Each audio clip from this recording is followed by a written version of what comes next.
అత్తమామల వేధింపులు తాళలేక మరో యువతి బలైంది. దుర్గం చెరువు నుంచి దూకి ఆత్మహత్యకు పాల్పడింది. ప్రస్తుతం అయితే మరణించింది. దీంతో ఒకవైపు కుటుంబ సభ్యులు పెద్ద ఎత్తున రోధిస్తున్నారు. జనవరిలోనే పెళ్ళైంది. ఇంతలోనే అటు అత్తమామలు కావచ్చు, భర్త కావచ్చు తరచుగా వేధించడంతో ప్రస్తుతం అయితే తన ఆత్మహత్య చేసుకున్న ప్రస్తుతం మనతో పాటు సుష్మా ఒక తండ్రి ఉన్నారు. వారితో మాట్లాడదాం. అసలు పెళ్ళయ్యి ఎప్పుడయింది, ఏంటి అసలు ఎప్పుడు ఫస్ట్గా అయిందమ్మా సుష్మా మ్యారేజ్. నేరేడుమెట్టు నివాసులతో మేము చేశాము. మంచిగా లాంఛనంగా 5 లక్షల అర్థుల బంగారం, ఒక బుల్లెట్ బండి పెట్టి మేము ఎంతో ఘనంగా మా ప్రేమపూర్వకంగా చేసినాను. అయినా ఇంకా వాళ్ళు అది అని చెప్పి కట్నపు వేధింపులతో మా పాపను దొంగచాటుగా బయటకు పిలిపించి హత్య చేసి వాటర్లో వేసి చంపేశారమ్మా. ఇది మేము ఆఫీస్ నుండి ఇంకా రాకపోయేసరికి మేనేజర్ సార్ మాకు ఫోన్ చేశారు. మేము వెళ్ళి వెతికి అక్కడిక్కడ చూడగా ఎక్కడ లేదు. మదాపూర్ పిఎస్లో మేము కంప్లైంట్ ఇచ్చాము. కంప్లైంట్ ఇచ్చి దుర్గం చెరువు ఏరియా ఆమె యొక్క సాఫ్ట్వేర్ ఆఫీస్ ఆ ప్రాంతాల చుట్టుముట్టు తిరిగి చూడగా లాస్ట్కు ఎస్ఐకి అక్కడికి ఫోటో ఆమె కలర్ వేసుకున్న డ్రెస్సు మదాపూర్ పిఎస్లో నేను ఇచ్చాను. ఇచ్చిన ప్రకారంగా మేము వెతుకుతుండగా నైట్ టు ఎర్లీ మార్నింగ్ తక్కువ మేము వెతుకుతుండగా దుర్గం చెరువు ఏరియాలో లాస్ట్ వాటర్ జంపింగ్లో అక్కడ ఆమె తేలి ఉన్నది. ఎస్ఐ ప్రకారం చెప్పిన ప్రకారం వెళ్ళి చూడగా మా పాపనే చనిపోయింది. దాంట్లో ఇది అత్తమామ వేధింపుల కట్నాల వల్లనే తన భర్త ఆమె ఆఫీస్లో డ్యూటీ చేయించుండగా 8 గంటలకు డిన్నర్ అయిపోయిన వెంటనే బయటికి పిలిపించి తనను నమ్మించి చీకట్లో తీసుకెళ్ళి హత్య చేసి వాటర్లో వేసి చంపాడండి. ఇది మా యొక్క విశ్వసనీయమైన తీర్మానము. మాకు న్యాయం చేకూర్చాలి, మా పాపకు ఆత్మకు శాంతి చేకూరాలని మేము మనవి చేయించున్నాము. అంటే ఏం చేస్తాడు అబ్బాయి? ఎప్పుడైనా చెప్పిందా వాళ్ళు ఇట్లా వేధిస్తున్నారు అని, టార్చర్ చేస్తున్నారు అని? ఈ మధ్యలో చెప్పారు, మొన్న చెప్పారు. ఒక 1 వీక్ అవుతుంది. అయితే ఆమెకు ఏమైందంటే ఈ 1 వీక్లో నెక్స్ట్ మొన్న వెళ్ళింది కదా, వీక్లో దాంట్లో 2-3 డేస్ హాలిడేస్ వచ్చేసి అంతకుముందు పోయిన వారంలో ఆమె ఆనంద్ బాగ్ అది ఒక హాస్పిటల్, ప్రైవేట్ హాస్పిటల్లో వాళ్ళే అడ్మిట్ చేశారు. కాఫ్ ఎక్కువ ఉందని. తను 3 months ప్రెగ్నెంటీ. దానివల్ల వాళ్ళే అడ్మిట్ చేశారు. మాకు ఫోన్ చేసి మేము నైట్ వెళ్ళి చూసాము. మేము వెళ్ళిపోయినాక ఇక వాళ్ళు ఆ ప్రాంతంకు ఒక్కసారి వెళ్ళి చూసి వెళ్ళిపోవడం, మరలా రాకపోవడం. మేమే లాస్ట్కు డిశ్చార్జ్ చేసి మేము రమ్మంటే రాకపోవడం, మీరే తీసుకెళ్ళండి, మేము బిజీ, ఐఎమ్ బిజీ, వీలు లేదు మాకు అని చెప్పగా మేమే తీసుకెళ్ళి మా ఇంటికి మేము తీసుకెళ్ళాము. నెక్స్ట్ మండే డిశ్చార్జ్ అయ్యింది. ట్యూస్డే నేను మా పాప వెహికల్ పైన తన ఇంటికి వెళ్ళాము, నేరేడుమెట్టు ఇంటికి వెళ్ళేసి ఆమె కంప్యూటర్ ఉంటుంది కదండి, ఆమె కంప్యూటర్ టెస్ట్ అక్కడే ఉంది కదా, తీసుకెళ్ళాలని పోతే వాళ్ళు నానా రకాల చెడు మాటలతో మమ్మల్ని ఇద్దరిని దుష్పరించారు. ఆ ప్రకారంగా ఆమె మైండ్ అప్సెట్ అయ్యి చాలా లోన్ అయింది. ఆ ప్రాబ్లం వల్ల ఏదో ప్రకారంగా వచ్చేసిన తర్వాత నెక్స్ట్ వెడ్నెస్డే ఆఫీస్కి వెళ్ళాలి. ఈ వీక్లో ఆమెకు 2-3 డేస్ హాలిడేస్ ఉన్నాయి. ఇందులో ఒకరోజు పోయేసి వస్తే అయిపోతుంది డాడీ అంటే, ఆ మేనేజరు సుష్మా నువ్వు రామ్మా, ఒకరోజు వచ్చి చేసుకోపో, నీకు 2-3 డేస్ ఈ వీక్లో లీవ్స్ ఉన్నాయి కదా, మంచిగా బాగుంటుంది అంటే సరే సార్ వస్తామని చెప్పి తాను మా ఇంటి నుండే 12:30 రెడీ అయ్యి 1:30 క్యాబ్ ఎక్కి అక్కడ సాఫ్ట్వేర్ ఏరియాకు ఆఫీస్కి అటెండ్ అయ్యింది. లంచ్ 3 o'clock అక్కడ అటెండ్ కాగా డాడీ నేను రీచ్ అయ్యాను, ఆఫీస్కి రీచ్ అయ్యాను అని చెప్పేసింది. ఆ తర్వాత ఓకే డాడీ, మరి ఎప్పుడు వస్తారు మమ్మీ? డాడీ నాది 12:30 నైట్ 12:30కి అయిపోతుంది, నేను వచ్చేసరికి 1 hour జర్నీ, మొత్తం 1:30 అవుతుంది. ఆమెని ఆ విధంగా ఉంటారు. ఇక వాళ్ళు ఈ ప్రకారంగా వచ్చింది. మా పాపను మాత్రం వాళ్ళే ఖచ్చితంగా చంపారండి. ఆమె సుష్మా ఆఫీసులో డ్యూటీ చేయించుండగా ఆమెను బయటకు పిలిపించి ఆమె బ్యాగు, ల్యాప్టాప్ అక్కడే మేనేజ్మెంట్ దగ్గరనే ఉంది. ఇప్పుడే వస్తానట్టుగా వాళ్ళు ఏదో ఇక్కడ దాకా బయటికి రమ్మని చెప్పినట్టుండు. గేట్ లోపలి వరకు ఆమె సీసీ కెమెరా కనిపించింది, మొత్తం చూపెట్టలేదు. ఆమెను బయటకు పిలిపించి వాడు హత్య చేసి వాటర్లో వేసి ఇది తనే దూకి ఆత్మహత్య చేసుకున్నని అంటారు. అలా కాదు, వాడే బయటకు పిలిపించి ఆమెను ఇద్దరు ముగ్గురు కలిసి అతేసి ఆ యొక్క దుర్గం చెరువులో పడవేశారండి. ఇది ఇది నిజమండి. మాకు న్యాయం చేకూర్చాలని మేము కోరుచున్నాము. అంటే ఇప్పుడు 3 నెలల ప్రెగ్నెంట్ అంటే తొందరపడి ఆత్మహత్య చేసుకునేంత పెరిగి తాను మంచి సాఫ్ట్వేర్ జాబ్ రెస్ట్ అండి.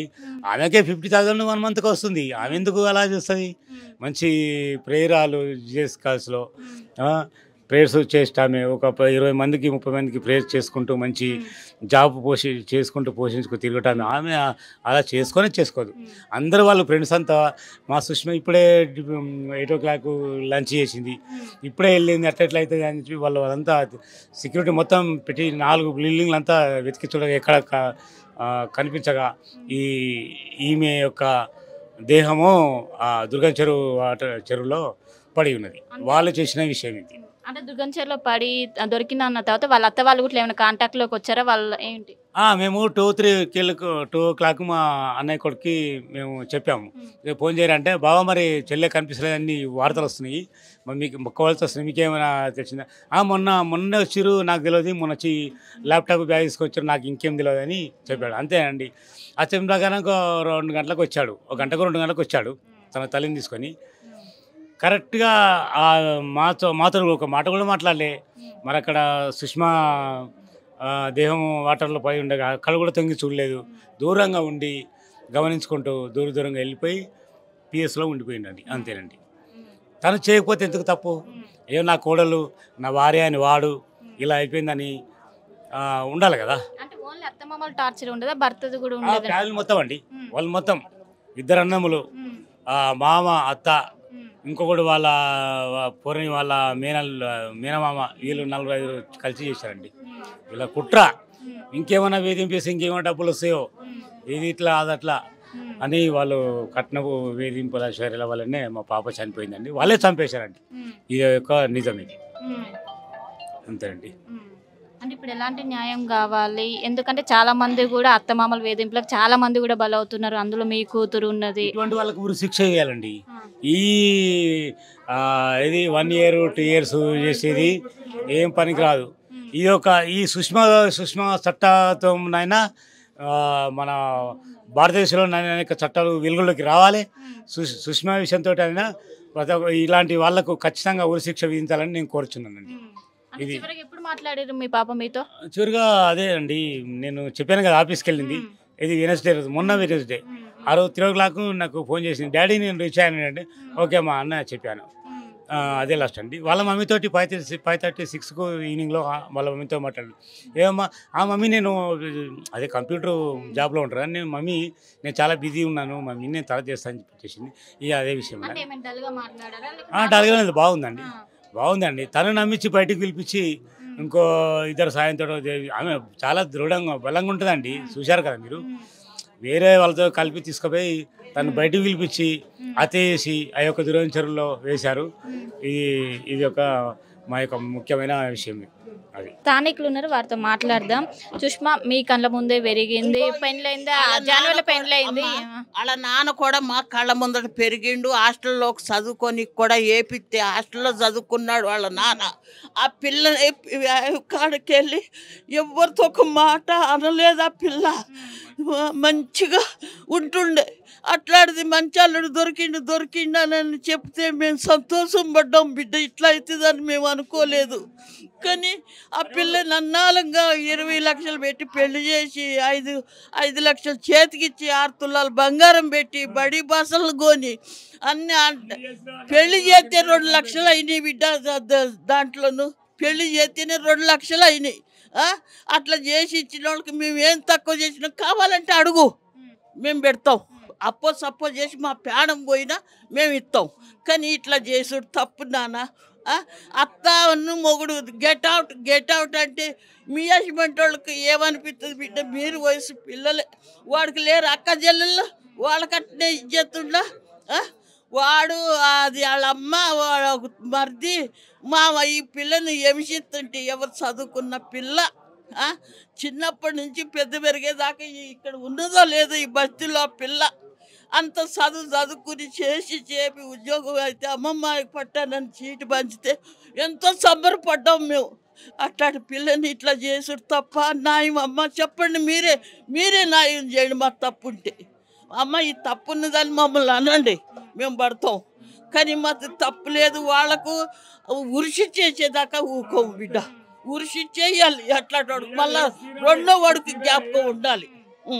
వేరే వాడికి ఇట్లా అయిందని వాడికి వేరే వాళ్ళకి అర్థం కావాలి.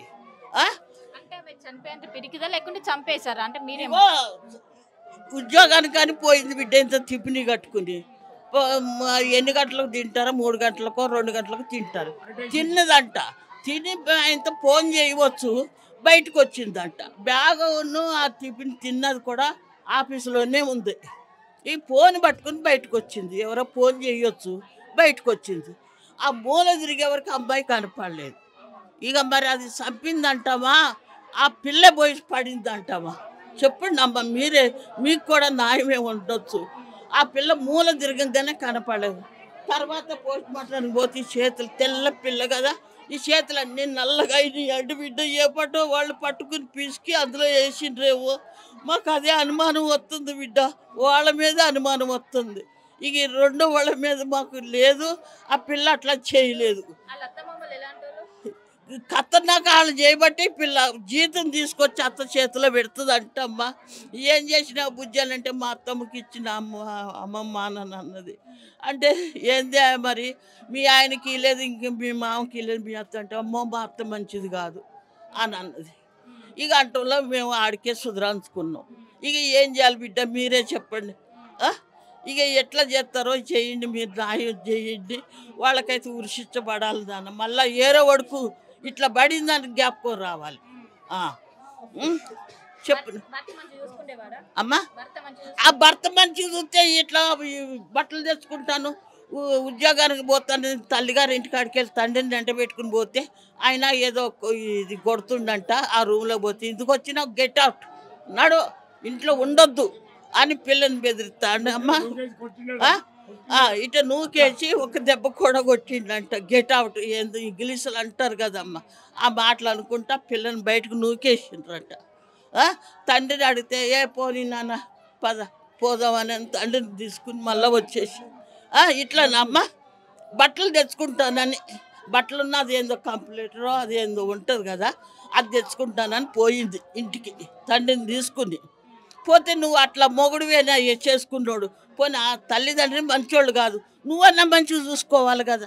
ఆడు చూసుకోకుండా దాన్ని దెబ్బ కొట్టి బయటకు నూకేసి నడవనని ఎలగొట్టుడు అవసరమా? గేట్ అవుట్ అనుకుంటా. ఏంది బిడ్డ ఇది అన్యాలంగాను. ఒక 5 నెలలు కూడా కాదు, 3 నెలలు గర్భవతి అయితే తల్లిదండ్రి ఎంతో భవించిండ్రు. ఒక పిల్లగాడు ఆమెకు. నాకు మనవడో మనవరాలో పుడుతుందని ఎంతో సంతోషం పడింది. మాకు అందరికి సంతోషం పడుకుంటూ నవ్వుకుంటూ చెప్పే వరకు మాకు ఆడికే సంతోషం అనిపించింది. ఏం చేస్తావు చెప్పు బిడ్డ, నువ్వే ఆలోచించుకోండి. అంటే 3 నెలల గర్భవతి కదా, తను కాకుండా పిల్లని కూడా చనిపోయింది అంటే ఆమె అంత ఆవేశపడి చనిపోయేంత. వీళ్ళు అవి యవిషిస్తేనే ఆమెకు అంత కోపం వచ్చింది. వీళ్ళు మంచిగా చూసుకుంటే ఆమెకి ఎందుకు వస్తుందమ్మా, ఇట్లా ఎందుకు చచ్చిపోతుందమ్మా? ఆ పాప అయినా మంచిగా బతుకుతుండే, ఉద్యోగం మీద పెట్టుకుని మంచిగానే సాదుకుంటుండే. వాళ్ళు నూకేసి చేతులు మలిచి నోరు మూసేసి అందులో వేసిండ్రు. ఇంకేం చేస్తారు? ఆ పాప ఎంతవరకు అమాయకురాలు, ఒక పంచాయతీ కాదు, ఒక గాయ పెట్టే పిల్ల కూడా కాదు.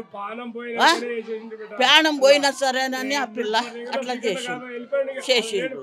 ఇక ఆ పిల్ల మంచి మహారాజుకు బతుకుతుండే, పుట్టేది పిల్లగాడిని పెట్టుకుని మహారాజుకు బతుకుతుండే ఆ పిల్ల.